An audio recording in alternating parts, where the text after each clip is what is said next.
Mutiara Hikmah Official, menyingkap hikmah di balik sunnah.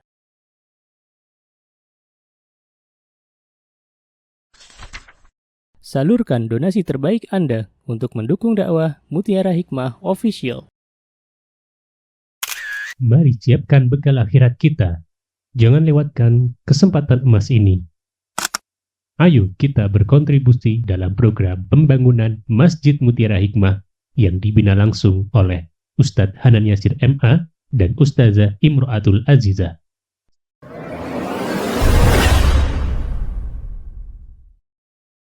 Jamaah kajian yang saya cintai karena Allah, hari ini teman-teman, kita akan belajar tentang bagaimana berjuang setelah Ramadan.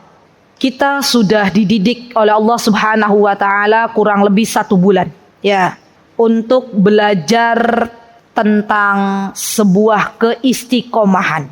Dari Ramadan kita bisa mengambil pelajaran, ternyata ya teman-teman, ya. Kalau kita fokuskan waktu kita untuk membaca Al-Quran. Di bulan Ramadan kita fokus baca Al-Quran. Allah mudahkan tidak kita bisa baca Al-Quran atas izin Allah 1 kali duduk 3 lembar? Ada yang pernah mencoba duduk di bulan Ramadan baca Al-Quran 1 kali duduk 3 lembar? Alhamdulillah. Setiap kita berbeda-beda. Ada yang 3 lembar, ada yang 2 juz, ya kan? 1 kali duduk ya. Bukan 1 hari. 1 kali duduk. Ya, sambil menunggu maghrib. Ya, kalau orang bisa masak ya. Kapan tuh? Sambil menunggu syuruk, misalnya matahari terbit. Sambil menunggu antara waktu dikumandangkannya iqamah salat. Kan duduk tuh. Ya, ibu-ibu. Sambil menunggu adzan berkumandang misalnya. Duduk 3 lembar, alhamdulillah dapat. Kapan kita baca ibu-ibu? Pas Ramadan, ya kan? Dan dari Ramadan kita bisa belajar, ternyata berbagi itu membahagiakan hati kita. Ternyata berbagi itu bukan hanya bagi orang-orang yang Allah berikan kelebihan harta. Ya, di dalam Islam, ya, Rasulullah Shallallahu Alaihi Wasallam meminta kepada kita, ya, selamatkan diri kalian wahai manusia dari api neraka dengan bersedekah walau bisyakki tamr, walaupun dengan separuh kurma. Ya, separuh kurma. Kita diminta untuk banyak-banyak bersedekah. Dan bersedekah itu tidak melulu tadi dengan harta. Seperti tadi yang saya contohkan, ada ya Masya Allah dari hamba Allah yang dia nggak punya uang untuk bersedekah, nggak punya kurma juga, dia ambil gelas-gelas zam-zam diisi dan dibagi-bagikan ke para jamaah. Dan itu bisa, ya subhanallah. Dan sedekah itu cakupannya luas. Kita bisa tuh di bulan Ramadan bersedekah.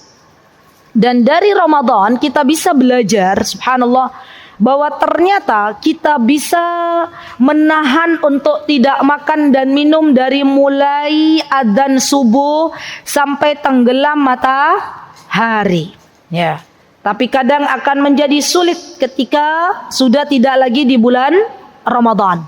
Ya. Gangguannya begitu besar. Pengen puasa Senin Kamis, tiba-tiba pagi-pagi diajak oleh bestinya, nanti habis kajian kulineran ya. Kemana kulinerannya? Wallahu ta'ala alam. Ya. Ndak enak, masa yo diajak sama besti nggak bisa gitu ya. Nah, kita kan hidup di kita tuh ya subhanallah. Saya pikir-pikir lagi Mu Ibrahim. Saya pikir-pikir ya Allah, kayaknya kita hidup di Indonesia tuh banyak nggak enakannya sama temen. Iya nggak sih ibu-ibu? Banyak nggak enakannya sama tetangga. Ya. Banyak nggak enakannya sama besti kita. Ya. Padahal besok ya, kita itu akan menghadap Allah sendirian. Kita dikubur sendirian. Ya. Orang yang gak enakan itu terkadang hidupnya itu sedikit tersiksa. Ya. Karena gak enakan. Mau nolak gak enak. Ya, padahal temannya juga kalau kita bilang, Afwan maaf ya, saya lagi qada puasa. Misalnya itu kan gak apa-apa. Oh iya gak apa-apa. Tapi karena kita banyak gak enakan, jadi kita akhirnya apa? Dipending lagi puasanya. Subhanallah.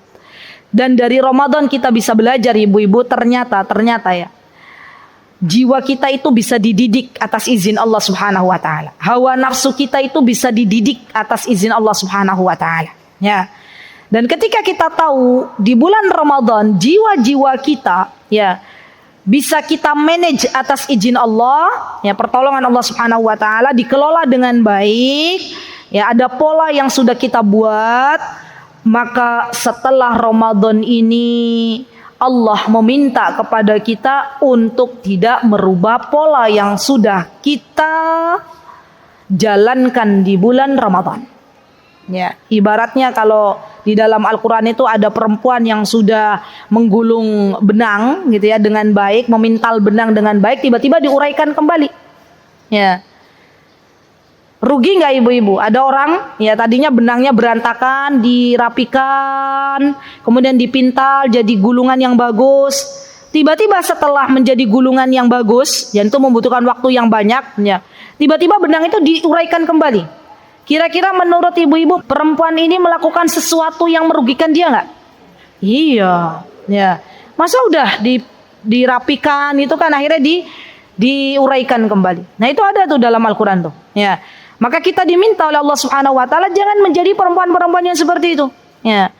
Pola sudah Allah berikan kepada kita di bulan Ramadan dengan pola yang Masya Allah bangun. Jam berapa kita bangun biasanya ibu-ibu di bulan Ramadan? Jam 3, konsisten jam 3 ya, bangun ya. Untuk apa tuh? Tahajud, sahur, subuhan. Oke. Setelah Ramadan, masih nggak tuh pola itu kita dibangunin sama Allah jam 3? Masih nggak? Tersisa nggak? Masih lah kayaknya ya, kalau hari 1 Syawal, 2 Syawal masih tuh. Ya kan masih bangun tuh jam segitu. Ya karena memang tubuh kita udah biasa bangun jam segitu. Ya.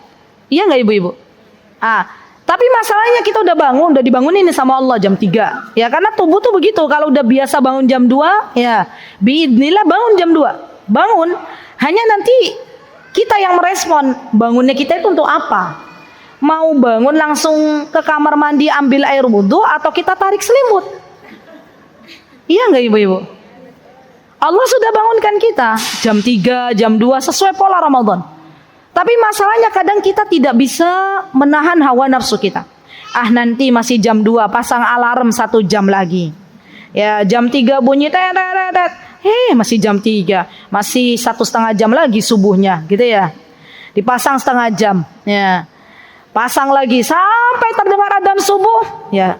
Bablas qiyamul lailnya, ya. Nggak jadi sahur, ya misal. Sahur untuk puasa sunnah maksudnya. Kira-kira Bu, ya ini pertanyaan kita jawab masing-masing. Ada nggak di antara kita yang begitu?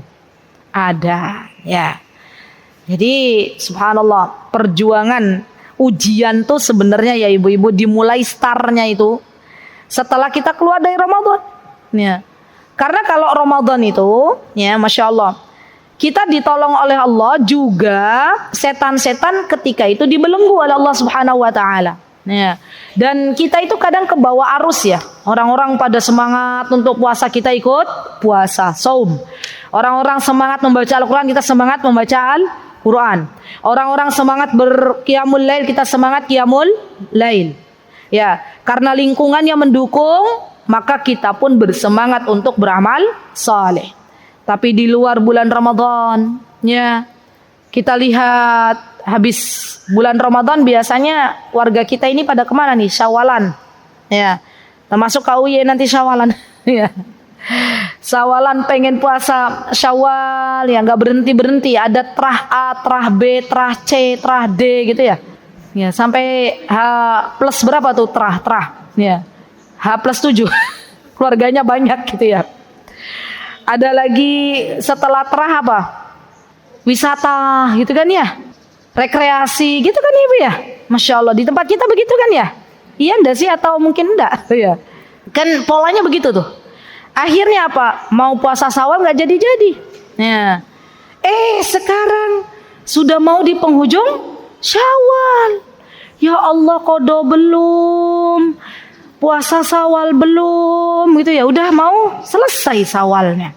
Ya. Subhanallah. Ya. Saya menemukan beberapa warga Saudi yang kami kunjungi kemarin setelah Lebaran. Ya di kota Madinah, karena kami kemarin lama di Madinahnya, ya. Jadi Lebaran di kota Mekah, kemudian geser ke kota Madinah itu H+2, Ya, kami geser ke kota Madinah sampai kemarin tanggal 10 ya, itu kami baru sampai. Ya. Tanggal 11 10 dari sana. Ya, dari Madinah, dan setelah lebaran kami mengunjungi beberapa saudara seiman ya, saudara seiman di kota Madinah, dan mereka itu rata-rata mereka langsung melanjutkan dengan puasa Syawal mereka. Ya, Masya Allah. Nah, ini PR ya ibu-ibu. Jadi yang belum puasa Syawal, monggo, masih ada waktu sisa. Berapa hari lagi? Coba dihitung. Berapa? 13 hari? 12. Jangan ibu-ibu menganggap 12 kan masih panjang. Gitu ya. Nanti kalau kita menganggap begitu terus, tiba-tiba besok udah gak Syawal. Coba 12 ini masih ada sisa 6 hari untuk kita puasa Syawal. Kalau kodonya belum, bagaimana? Dikhawatirkan nanti dapat haid gitu ya. Maka boleh Syawal dulu. Kecuali kalau waktunya panjang, kodok dulu. Ya. Jadi kalau waktunya panjang, kodok dulu, baru Syawal. Tapi kalau waktunya sudah mepet-mepet, ya ibu-ibu khawatir nanti di akhir Syawal datang haid, maka boleh untuk berpuasa Syawal. Ya. Baik. Nah, bagaimana Al-Quran menjelaskan tentang berjuang setelah Ramadan ibu-ibu? Ya. Yang pertama, Allah Subhanahu wa taala berfirman dalam surah Fussilat, boleh dibuka ya, ayat 30, tentang orang-orang yang diberikan keistiqomahan oleh Allah Subhanahu wa taala. Surat Fussilat itu juz 24. Ya, Allah berfirman, A'udzu billahi minasy syaithanir rajim. Bismillahirrahmanirrahim. Innal ladzina qalu rabbunallahu tsumma istaqamu tatanazzalu 'alaihimul malaikatu alla takhafu wa la tahzanu wa abshiru bil jannati allati kuntum tu'adun. Nahnu awliyaukum fil hayatid dunya wa fil akhirah. Walakum fiha ma tashtahi anfusukum walakum fiha ma tad'un. Lihat. Kata Allah, kalau kita istiqomah, kita terus ya istiqomah menjalankan pola yang sudah kita perjuangkan di bulan Ramadan, dengan kita pergunakan di hari-hari setelah Ramadan, maka Allah Subhanahu wa taala akan menurunkan malaikat-malaikat dan berkata kepada kita, alla takhafu wa la tahzanu. Janganlah engkau takut dan janganlah engkau bersedih.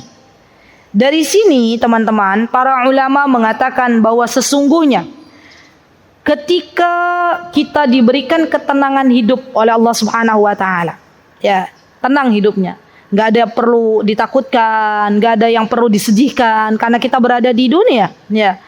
Maka sesungguhnya kata para ulama, ini termasuk busyra, kabar gembira dari Allah Subhanahu wa taala untuk hamba-hambanya yang istiqomah. Kalau kita istiqomah berada di jalan yang Allah ridhai, maka Allah akan berikan bonus. Bonusnya apa? Bonusnya kita diberikan ketenangan hidup. Dan ketenangan hidup itu harganya mahal. Tidak bisa diukur dengan uang, tidak bisa diukur dengan kesenangan dunia. Ya, ketenangan hidup itu adalah pemberian dari Allah Subhanahu wa taala. Allah akan menenangkan hati kita. Tenang. Walaupun sebulan lagi kamu akan menikahkan putrimu, tenang. Kata Allah, aku ada bersamamu. Ya itu, ketenangan tuh. Ya. Ada enggak orang yang mencemaskan hidupnya? Ya, bersedih terlalu lama, takut terlalu lama, ada. Ya. Maka obatnya apa? Obatnya istiqomah. Ya. Mendekat kepada Allah Subhanahu wa taala, karena orang yang istiqomah Allah akan berikan ketenangan hidup. Ya. Wa abshiru bil jannati allati kuntum tu'adun. Dan di surga Allah berikan surga. Di akhirat Allah berikan surga bagi orang-orang yang istiqomah. Masya Allah. Kata Allah, nahnu awliya'ukum fil hayatid dunya wa fil akhirah. Ya, subhanallah. Allah yang akan menjamin hidup kita, ya akhwat. Awliya'ukum, kata para ulama, Allah yang akan menjamin kehidupan kita, baik di dunia maupun di akhirat. Apa yang kita takutkan? Kalau Allah yang sudah menjamin hidup kita, ya akhwat. Ya, terkadang kita ini, dalam hidup itu terlalu banyak rasa takut berlebihan. Ya, rasa cemas berlebihan. Padahal hidup kita ini, ya akhwat. Ini saya sampaikan juga kemarin di majelis Hasanah di Mutiin. Hidup kita ini adalah perputaran antara doa dan sabar. Ya. Kalau ada sesuatu yang menakutkan, ya kita ada pikiran-pikiran was-was dari syaitan. Ya, ada kesedihan, kita berdoa kepada Allah, Allahumma inni a'udzubika minal huzn. Ya Allah, hamba berlindung dari yang namanya kesedihan. Kita ada problem, ujian dari Allah, kita berdoa kepada Allah. Kita punya Allah. Kita minta sama Allah. Ya. Dan minta sama Allah itu bukan perkara yang besar saja. Perkara-perkara yang kecil juga kita minta sama Allah. Saya kemarin cerita, ya. Di mana ceritanya ya Mbak Ika ya? Di MPB atau di Mutiin? Saya lupa ya. Mungkin di Mutiin kali ya.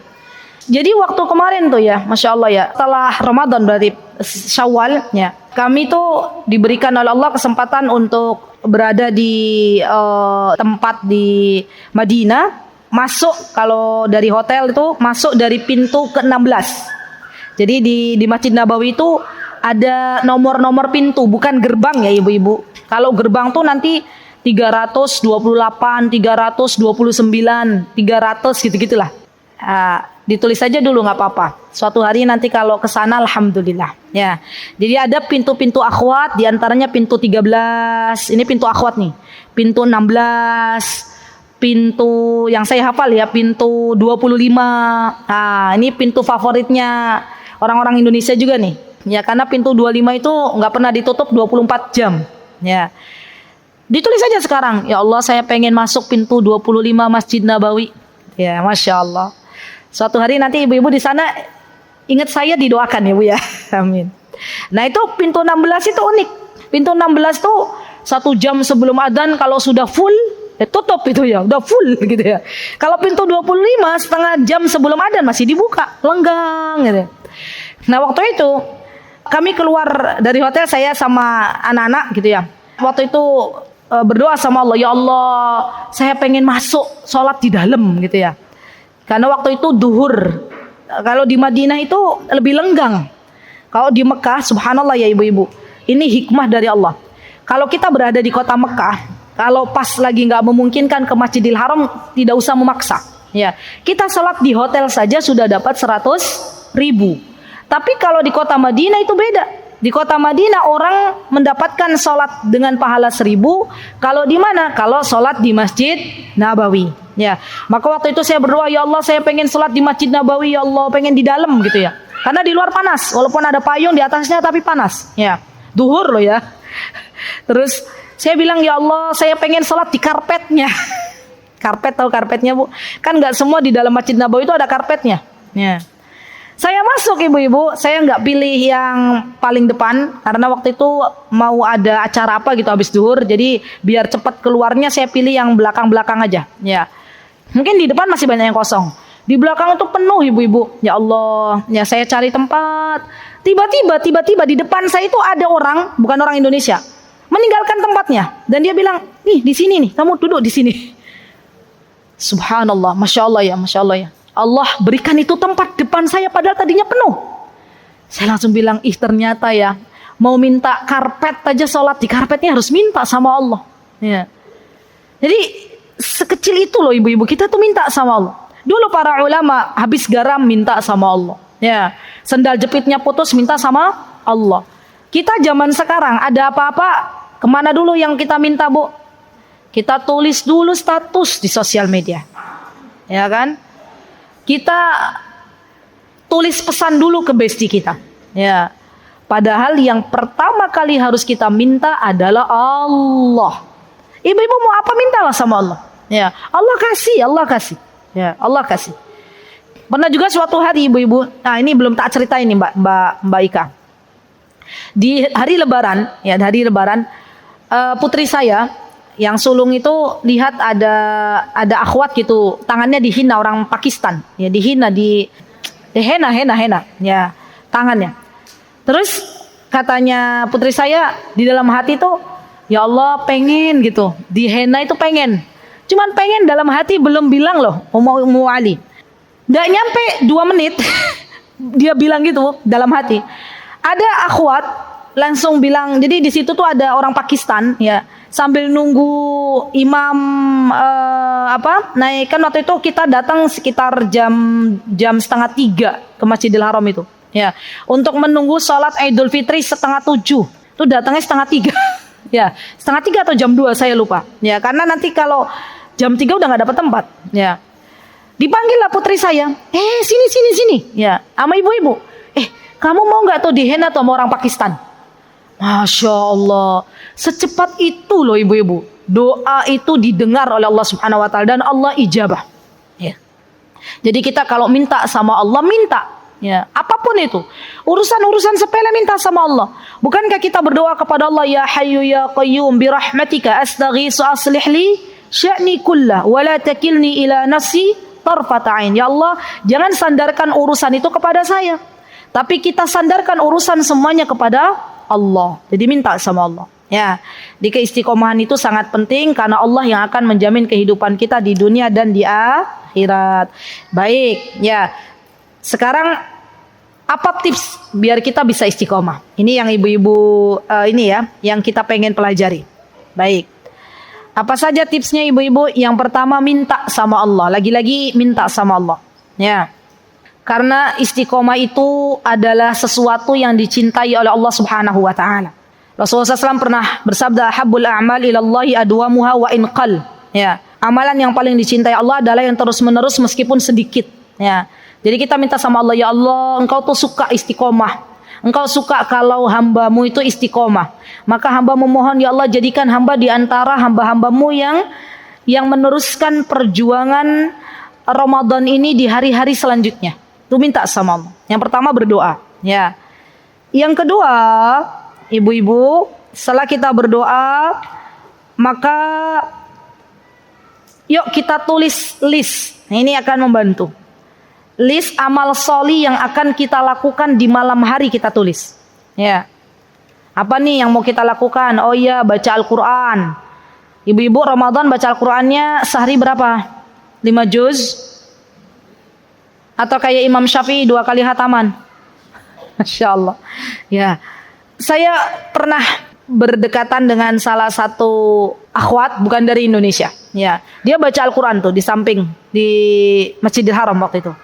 Baca Al-Qurannya cepet banget ibu-ibu. Saya dengar kumit-kumitnya. Jadi baca Al-Qurannya tuh, wa min ayatihi annaka taral arda khashi'atan fa idza anzalna 'alaiha al-ma'a ihtazzat wa rabat innal ladina ya gitu ya. Tapi tajwidnya masih saya dengar masih dijaga sama beliau.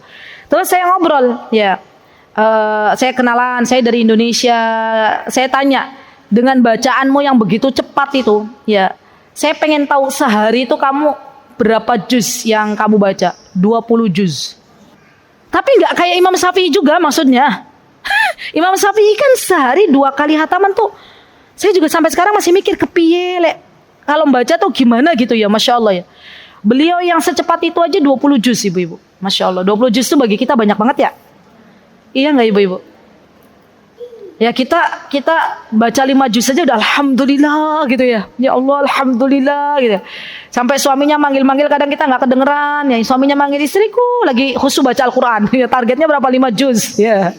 Nah kalau di Ramadan 5 juz, kira-kira kalau di luar Ramadan ibu-ibu berapa nih targetnya? Hah? Jangan jauh-jauh lah dari Ramadan. Berapa? Ini ada yang malu-malu begini katanya.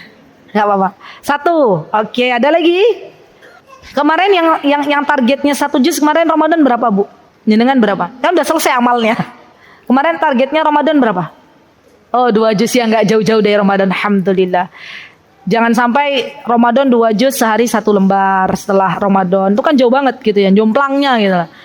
Antum ya, mau targetnya setelah Ramadan berapa baca Al-Qur'annya? Insya Allah 1 juz. Ramadan kemarin kadang 2, kadang 3, Masya Allah. Tapi Masya Allah ya ibu-ibu, Ramadan kemarin kan sesibuk-sibuknya kita baca Al-Quran kan Bu ya? Iya gak sih? Iya ya, sesibuk-sibuknya kita loh. Tetap baca kan? Walaupun barang 1 lembar, 2 lembar, 1 juz gitu baca ya. Tapi di luar Ramadan kadang pernah gak kita mengalami nih, dari kemarin keluar Ramadan sampai sekarang nih, gak baca Al-Quran sehari, pernah gak? Pernah. Nah, ada apa dengan kita ya? Ya Allah. Ya wallahu ta'ala alam. Kita jawab masing-masing. Ya, sibuk Ustazah kalau kemarin Ramadan anak-anak libur sekolah gitu ya. Itu mungkin alasan kita. Sekarang saya sibuk antar jemput ya. Kalau kemarin Ustazah ya pas Ramadan tuh apa? Semua kajian libur gitu ya. Sekarang banyak kajian, 1 hari 5 kali kajian gitu. Tapi jangan bikin alasan karena banyak kajian jadi nggak baca Al-Quran ya ibu-ibu ya. Ya Masya Allah. Jadi lanjutkan baca Al-Qurannya. Ya. Lanjutkan juga qiyamul lailnya ibu-ibu. Bikin target qiyamul lail. Walaupun hanya 2 rakaat. Seminimal-minimal walaupun witir. Udahlah. Witir tuh minimal 1 rakaat. Ya. Jangan tinggalkan witir. Ya, itu seminimal-minimalnya. Ya. Boleh nggak Ustazah 11 rakaat? Masya Allah, boleh. Ya, lebih dari 11 rakaat 23 boleh? Boleh, silakan. Ya. Yang jelas yang namanya salat malam itu adalah kebiasaannya ya Rasulullah sallallahu alaihi wasallam dan kebiasaannya para salafus salih. Ya. Apalagi yang harus kita biasakan di list amal soleh kita ibu-ibu, bersedekah. Sedekah. Sedekah itu nggak harus dengan uang. Ya, ibu-ibu tersenyum ke saudara, sedekah. Ibu-ibu berkata-kata yang baik ya dengan teman, itu sedekah juga. Ya. Ibu-ibu sholat duha itu juga sedekah. Ya, jadi sedekahnya dilanjutkan. Terus apalagi listnya? Banyak-banyak berdoa. Bukankah kita kemarin di bulan Ramadan banyak berdoa ibu-ibu? Saya ingat ya kemarin kajian terakhir, kajian Ramadan di Majelis Taklim Wingko Kelapa Gading di Godean. Itu kan ada daurah Ramadan waktu itu ya. Jadi beberapa hari sebelum saya berangkat tuh diadakan daurah. Ini cerita kisah nyata ya. Terus saya waktu itu berpesan kepada jamaah, ya jamaah, mumpung kita Ramadan, ya mumpung kita mau jumpa dengan Ramadan. Sekarang nanti di bulan Ramadan tuh ditulis doa apa yang pengen ibu-ibu panjatkan kepada Allah. Tulis, saya bilang waktu itu minimal 3 Pak ya. Ya jamaah nulis, saya kasih waktu, tulis deh. Masalah saya dapat laporan dari salah satu ibu dari peserta jamaah kajian. Kata beliau, ini Masya Allah ya Allah tuh dat yang maha baik. Putrinya beliau waktu itu nulis di listnya itu, nanti bulan Ramadan saya mau berdoa semoga Allah melunasi hutang-hutang saya. Itu list doanya. Apa yang terjadi ibu-ibu? Di bulan Ramadan tiba-tiba katanya beliau dapat WA gitu ya. Temennya WA. Ini ada muhsinin, ya Masya Allah, yang mau bagi-bagi zakat mal. Ya. Kamu punya utang nggak? Gitu ya. Kalau punya utang isi Google Form apa gimana gitu ya. Tulis berapa utangnya. Masya Allah. Beliau tulis tuh. Dan beliau nggak banyak berharap juga. Alhamdulillah dapat, alhamdulillah nggak juga nggak apa-apa. Masya Allah kata beliau. Beliau tulis hutangnya sekian. Muhsinin itu kasih sesuai dengan berapa hutang beliau. Masya Allah. Kontan Allah kasih bu. Lihat betapa indahnya Allah mengabulkan doa hamba-hambanya. Maka kalau kita melakukan itu di bulan Ramadan, lakukan juga di luar bulan Ramadan. Ya berdoa kepada Allah. Ibu-ibu pengen apa? Ya Allah saya pengen dimudahkan untuk membaca Al-Quran sehari 1 juz. Ya minta sama Allah. Ya Allah saya pengen diberikan oleh Engkau titipan harta biar bisa bersedekah. Ya minta sama Allah.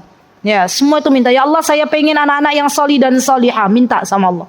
Ya Allah saya pengen pasangan hidup yang solih. Minta sama Allah. Ya semua minta sama Allah. Yaitu list doa, ya.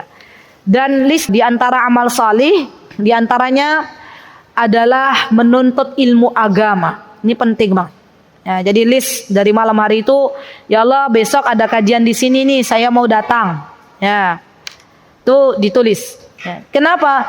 Karena sesuatu yang sudah kita niatkan, kalaupun kita belum disampaikan untuk melakukan apa-apa yang sudah kita list, kita niatkan, maka Allah kasih kita pahala.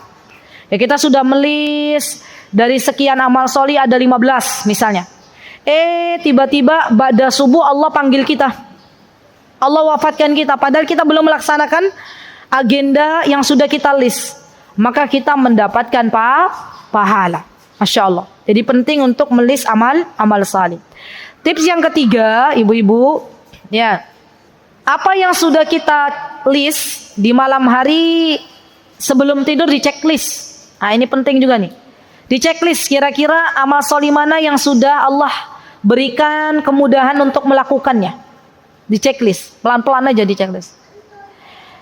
Kalau ada yang belum, kita minta sama Allah. Ya Allah, kenapa hari ini saya belum baca Al-Quran? Ya, padahal di list malam hari itu baca Al-Quran. Oh iya, karena hari ini saya banyak melihat sosial media. Ya. Oh iya, karena saya hari ini banyak kulineran. Ya.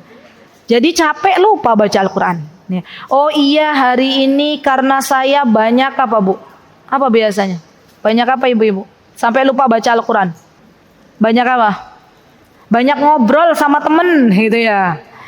Jadi lupa baca Al-Quran. Itu ditulis. Berarti besok disedikitkan ngobrolnya, disedikitkan untuk kulinerannya. Ya, diprioritaskan untuk membaca Al-Quran. Baik. Berarti tips yang ketiga di checklist. Tips keempat, ya, berkumpul dengan kumpulan orang-orang salih, dengan sahabat-sahabat salihah. Ini penting juga. Kenapa? Karena agama seseorang itu dipengaruhi oleh temannya, teman dekatnya terutama. Dan sebelum kita memilih sebuah komunitas, sebelum kita memilih teman dekat ibu-ibu, maka minta sama Allah. Minta sama Allah.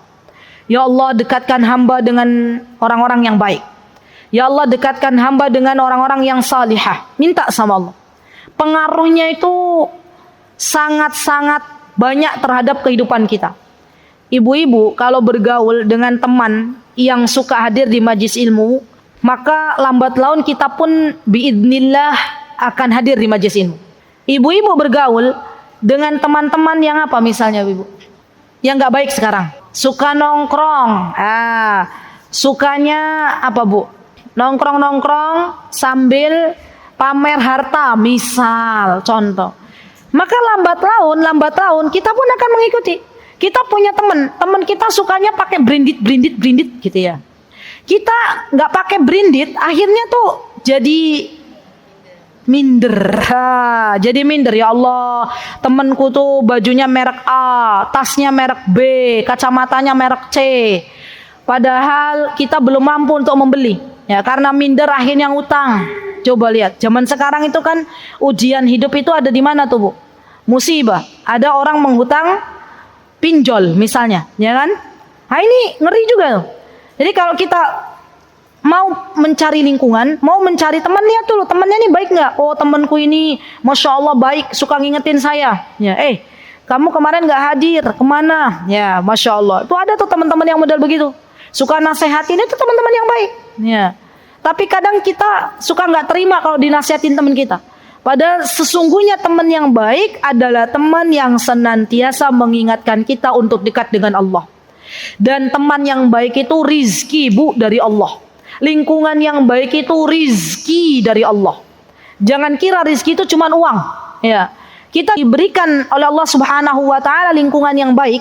Kita dikelilingi teman-teman yang salih dan salihah. Ya, itu adalah rizki dari Allah Subhanahu wa Ta'ala. Ya, Masya Allah.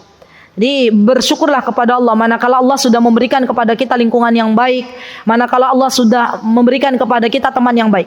Kenapa? Karena nanti di akhirat, ya, orang-orang yang ketika di dunia dia punya teman yang tidak baik, maka di akhirat akan menjadi musuh baginya. Ya, al-akhillau yauma idzin ba'dhum aduwan ba'dhum ba'dha. Apa di Quran itu ada bahwa teman-teman itu nanti akan menjadi musuh satu sama lainnya, kecuali orang-orang yang bertakwa kepada Allah Subhanahu wa Ta'ala. Apalagi zaman sekarang, ya Masya Allah. Zaman sekarang ini semoga ibu-ibu di sini ya Masya Allah, insya Allah dijauhkan oleh Allah dari yang seperti ini. Zaman sekarang itu banyak perempuan-perempuan ya yang bermudah-mudahan minta gugat cerai kepada suaminya. Ya. Kenapa? Ya, karena dia membanding-bandingkan suaminya dengan suami temannya. Ya. Temannya punya suami yang begitu perhatian, temannya punya suami yang begitu royal dalam harta, ya. Temannya punya suami yang begitu baik, ya. Dan dia menganggap suaminya tidak sebaik suami temannya. Maka banyak di antara kaum ibu-ibu zaman sekarang yang waliyadzubillah menggugat cerai suaminya. Ya, jadi minta sama Allah agar Allah Subhanahu wa taala memudahkan untuk kita memilih teman-teman yang baik. Terakhir ibu-ibu, ya untuk kita bisa istiqomah jangan tinggalkan majlis ilmu. Ini penting banget. Ibaratnya nih majlis ilmu ini ibaratnya ya kita sedang memberikan makanan untuk hati kita. Kalau HP kita ini sudah merah ya baterainya, biasanya apa yang kita lakukan ibu-ibu? Dicas. Ya, kalau habis dicas baterainya penuh lagi kan? Sama. Hati kita ini butuh makanan. Hati kita ini butuh nutrisi. Dari mana kita dapatkan makanan untuk hati kita? Dari kita hadir di majelis ilmu. Maka jangan tinggalkan majelis ilmu. Bagaimanapun kondisi kita minta kepada Allah, ya Allah jangan tinggalkan hamba dengan majelis ilmu. Karena majelis ilmu ini adalah sesuatu yang bisa memberikan kepada kita efek untuk hati kita. Ya. Dan Masya Allah ya ibu-ibu, yang namanya iman kita itu kadang naik kadang turun. Al-imanu yazidu wa yanqus. Ya bertambah dan berkurang. Bertambah bi taatir rahman dan berkurang bi ma'siyatir rahman. Jadi sekali lagi bahwa majelis ilmu ini ya kita yang butuh, bukan guru kita yang butuh, bukan teman kita yang butuh. Hadirilah majlis ilmu dengan niat untuk menjaga iman kita agar senantiasa mentaati Allah Subhanahu wa taala. Ada berapa tips ibu-ibu? Cukuplah ya 5 ya. Yang paling berat mana coba? Semuanya ringan. 5 yang paling berat mana? Poin ke berapa? Khususnya wanita, poin ke berapa itu? 1. Apa tuh 1 di situ? Berdoa. 1 apa di situ? Berdoa insya Allah mudah. Yang paling berat tuh apa? 4. Apa itu 4? Berkumpul dengan orang-orang baik. Ya itu berat itu. Kalau bukan karena kebaikan Allah ya akhwat, maka kita tidak dikumpulkan dengan orang-orang baik. Dan kalau kita pengen dikumpulkan dengan orang-orang baik yang satu frekuensi, jadilah kita orang baik dulu. Ya. Kalau kita pengen dikumpulkan dengan orang-orang salih, mendekatlah kita dengan Allah Subhanahu wa taala. Begitu ya. Insyaallah cukup untuk kajian tematiknya. Begitu nggih ibu-ibu. Baik, saya tutup dulu kajian tematiknya. Aqulu qouli hadza wa astaghfirullah li wa lakum wa akhiru da'wana alhamdulillahirabbil alamin. Assalamualaikum warahmatullahi wabarakatuh. Mutiara Hikmah Official, menyingkap hikmah di balik sunnah.